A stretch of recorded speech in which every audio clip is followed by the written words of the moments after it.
Assalamualaikum warahmatullahi wabarakatuh. Hello everyone, my name is Siti Aisyah Andani. I am pre-service teacher from the 2024 PPG Prajabatan Batch 2 at Universitas Muhammadiyah Malang. Thank you for the opportunity to share my reflection today. In this presentation, I would like to reflect on my experience during the design thinking course. I will discuss the things I found meaningful and challenging, as well as how this experience has helped me grow both personally and professionally. There will be 3 main points that I would like to share in this presentation. Number 1, review of learning experience atau review pengalaman belajar. Number 2, reflection on learning experience atau refleksi pengalaman belajar. Number 3, formulation of reflection result in the from meaningful learning atau rumusan hasil refleksi berupa pembelajaran bermakna.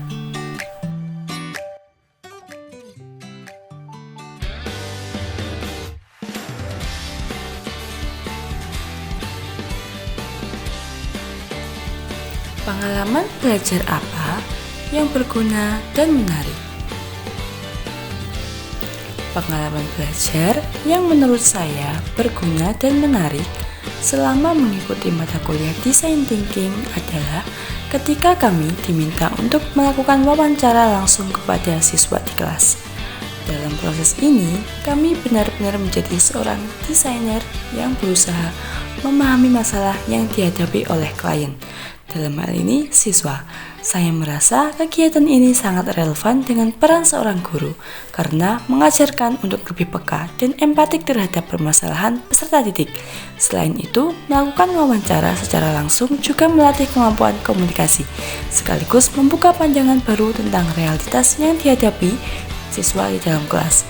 Kegiatan ini menjadi menarik karena terasa nyata dan memberikan pengalaman langsung yang bermakna. Pengalaman belajar apa yang berguna tetapi kurang menarik? Menurut saya, kegiatan mencari ide-ide solusi secara individu untuk mengatasi permasalahan siswa termasuk pengalaman belajar yang berguna namun terasa kurang menarik. Meskipun proses ini penting untuk melatih kemampuan berpikir kreatif dan merancang solusi, saya merasa kegiatan ini agak membosankan karena dilakukan secara mandiri tanpa diskusi langsung yang aktif dan teman atau mentor. Selain itu, karena perkuliahan masih belum sampai pada tahap implementasi, ide-ide yang kami kembangkan terasa belum hidup atau belum terlihat manfaat nyatanya. Walaupun demikian, saya menyadari bahwa proses ini adalah bagian penting dari desain pembelajaran yang lebih bermakna, karena melatih untuk berpikir dari sudut pandang siswa dan berusaha menghadirkan solusi konkret. Pengalaman belajar apa yang menarik tapi kurang berguna? Salah satu pengalaman yang menurut saya menarik tapi terasa belum benar-benar berguna adalah saat berdiskusi secara kelompok di awal perkuliahan tentang siapa yang menjadi klien dan mengapa guru bisa dianggap sebagai desainer. Diskusi ini cukup menyenangkan karena membuka pandangan saya bahwa profesi guru tidak hanya sebagai pengajar, tetapi juga sebagai perancang solusi. Namun, dalam praktiknya, saya merasa bahwa pemahaman ini masih bersifat konseptual dan belum benar-benar diterapkan dalam langkah nyata. Mengingat perkuliahan ini masih berjalan tahap awal dan belum mencapai fase implementasi. Oleh karena itu, meskipun diskusinya menarik secara intelektual, saya merasa dampaknya belum terbatas untuk saat ini.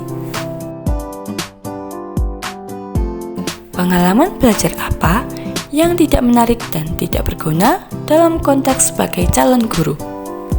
Sejauh ini, saya tidak merasa menemukan pengalaman yang benar-benar tidak berguna dan tidak menarik. Namun, mungkin ada beberapa bagian perkuliahan yang terasa terlalu teoritis di awal, seperti saat menjelaskan kerangka berpikir desain thinking secara teknis tanpa langsung dikaitkan dengan praktik mengajar.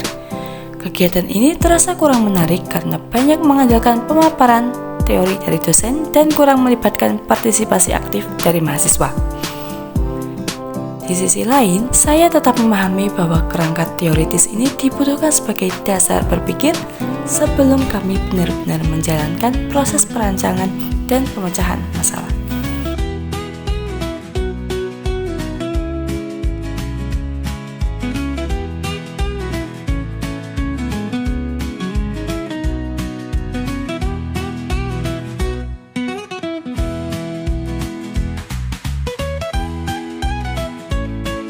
Apa yang telah terjadi?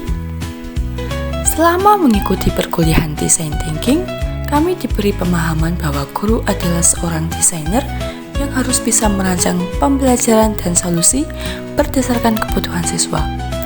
Kami ditugaskan untuk melakukan observasi dan wawancara terhadap siswa guna menemukan masalah yang mereka hadapi. Selain itu, kami mulai mengembangkan berbagai ide yang bisa digunakan untuk mengatasi masalah tersebut. Hingga saat ini, perkuliahan masih berada pada tahap pencarian dan pengembangan ide secara individu dan proses implementasi solusi belum dilakukan. Mengapa hal tersebut dapat terjadi? Hal ini terjadi karena memang design thinking menekankan pentingnya memahami klien terlebih dahulu sebelum masuk pada tahap perancangan solusi. Dalam konteks ini, siswa adalah klien yang perlu kita pahami dengan baik agar solusi yang dirancang benar-benar tepat sasaran. Karena proses ini membutuhkan waktu dan tahapan yang cukup panjang, maka perkuliahan baru berjalan sampai pada tahap identifikasi masalah dan penggalian ide.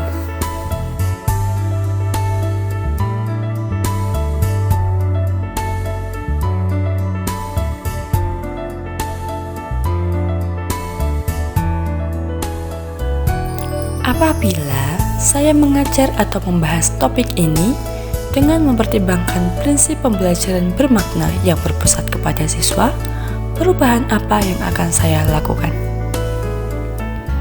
Jika saya mengajar materi surat menyurat, saya akan memulainya dengan menggali kebutuhan dan pengalaman siswa terlebih dahulu. Misalnya dengan menanyakan kapan mereka pernah menulis surat atau membutuhkannya. Lalu saya akan meminta mereka membuat surat yang sesuai dengan situasi nyata yang mereka alami, seperti surat izin, undangan, atau surat ucapan.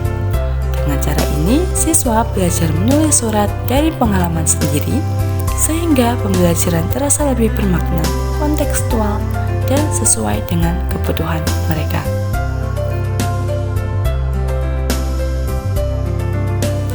That was my reflection on the design thinking course.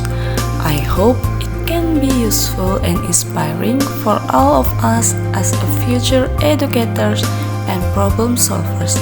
Thank you very much for your attention. Wassalamualaikum warahmatullahi wabarakatuh.